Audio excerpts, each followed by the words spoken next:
What's up? My name is Cavino Johnson, and this is my Fit to Be in Your Kitchen story.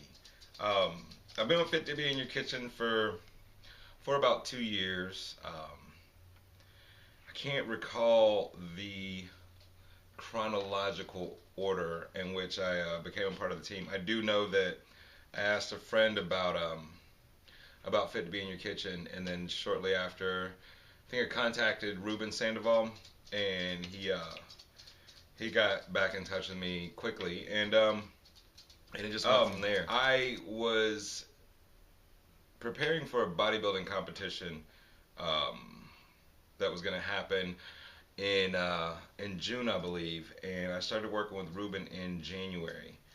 And prior to that, I had taken a 3 year hiatus from competing, just because I just wasn't into it anymore. I guess I don't know. I needed some time, I guess. But um, before meeting Ruben, I remember my competition prep, as far as the nutrition portion of it goes. Um, it was the basic. It was the kind of competition prep nutrition that you still see to this very day. It was a certain amount of grilled chicken or tilapia, broccoli, asparagus, very little to no carbs, and the only carbs that I was eating was either oatmeal, sweet potato, or brown rice, and that was like every meal, every day for months. And then on top of that, hours of cardio. Sometimes 2 hours on certain days, but nothing less than an hour.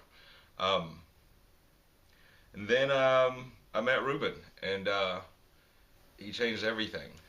I remember getting my first meal plan from Ruben and Fit to Be in Your Kitchen, and I mean, I was just like, what the hell is this guy thinking? Um, there was about 7 meals on it, but it seemed basic, I guess. Not as basic as I was used to, but there were things in there that I just could not stomach. I didn't like Greek yogurt. I didn't like plain oats. I usually went with the instant sugar-filled oats.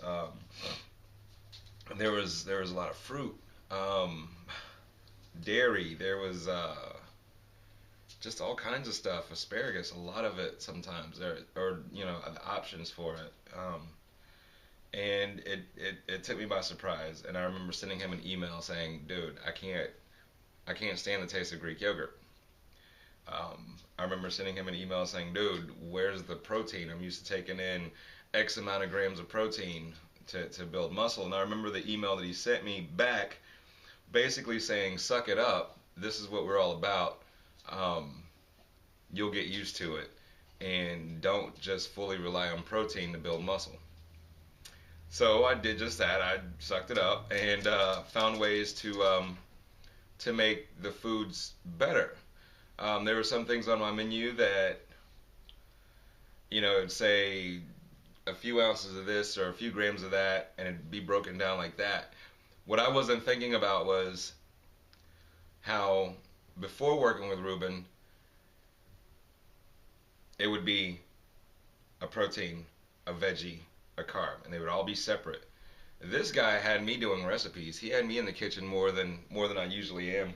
Um, and I would put these ingredients together, and it was amazing. After that first 2 weeks on the menu, I started cutting weight, very little cardio, and then the next meal cycle, dude, I had stuff like the orange ginger beef, beef and broccoli. I had something called an oatmeal bake. I had just all kinds of good stuff that was like, wait, this can't be diet food.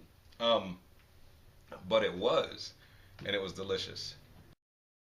Going into competition, heading leading up to that, I will admit, I am a bodybuilder. I had been doing it for years before working with Fit to Be in Your Kitchen and Ruben Sandoval, and so I was kind of stuck in my ways. I was really stubborn.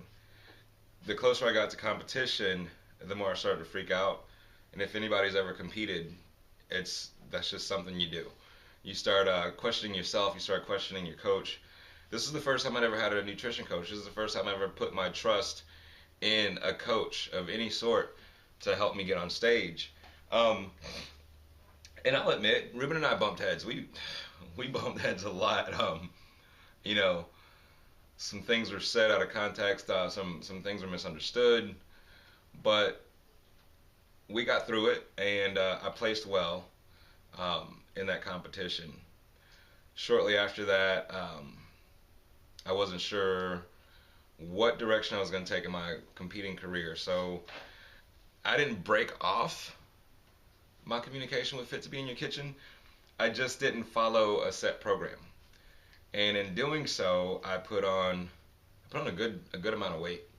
But at the same time, I had developed new muscle because I had taken everything that I learned in that short amount of time and applied it to my everyday, even in the off season.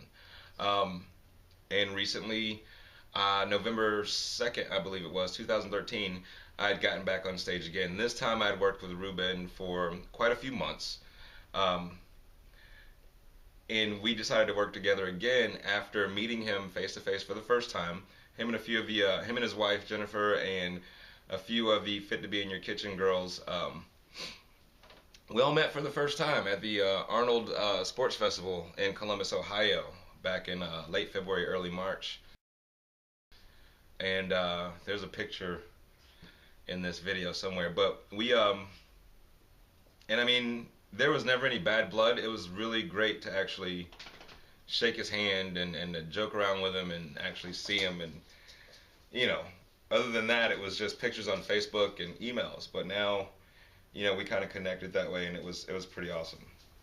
Shortly after meeting, I actually trained a young lady to do a bikini competition. And what I did was I took everything that I learned from Ruben and then applied it to her training program. And in her very first competition, she placed second. And that's how I knew 100% that Fit to Be in Your Kitchen works. It doesn't have to be for competing. It doesn't have to be for anything like that. It's for a lifestyle. It's what I know about Fit to Be in Your Kitchen is that you can lose weight and eat good food. You get stronger. Change your body. He fixes metabolisms like mechanics fix cars. It's pretty amazing. I see all the progress pictures on the website and the progress pictures on the Facebook site, and I'm proud to be a part of the team. Like I said, leading up to my competition, I worked with Ruben. I could have come in better shape, but that's no fault of Ruben's. It's all my fault. If one thing I've learned is if you apply yourself and commit to the programs, they work. One of the hardest things for me to do is to be in contest prep over the summer. When the kids are out of school, I have a daughter that visits from up north, and vacations, the beach, the lake, just stuff like that. You want to have fun during the summer. So I kind of backslid a little bit and had to restart, and go again, and restart, and then go again. I didn't come in my best condition, and like I said, that's my fault. But going into 2014, you can rest assured that I am going full force with Fit to Be in Your Kitchen and Ruben Sandoval, who is not only my coach, but he has become a very special part of my life, and I've brought him into my house as far as what I cook in my kitchen, what I feed my family.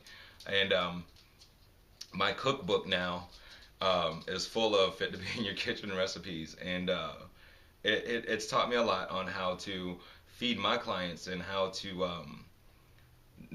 negotiate and construct meal plans for my clients' needs, and they're all different.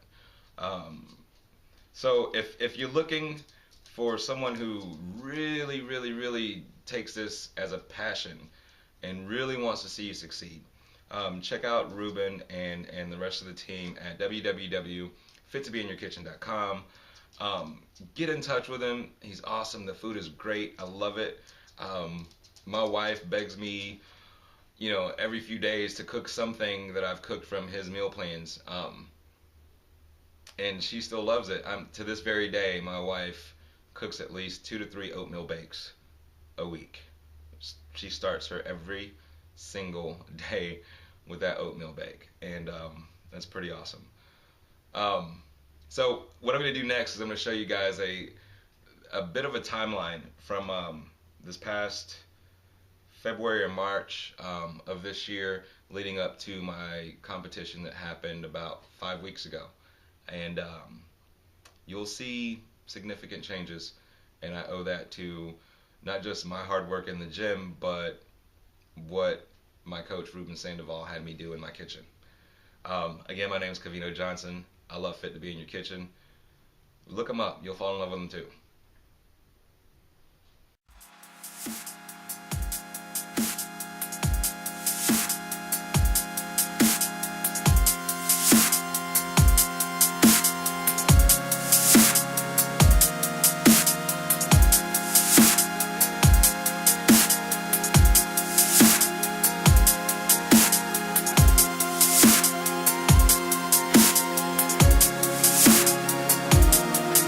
Revolutionary, front line standing, solitary, mind state, kinda scary. Put me on the front line, put me on the front line, put me on the front line, put me on the front line.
Slept so late, I've been here since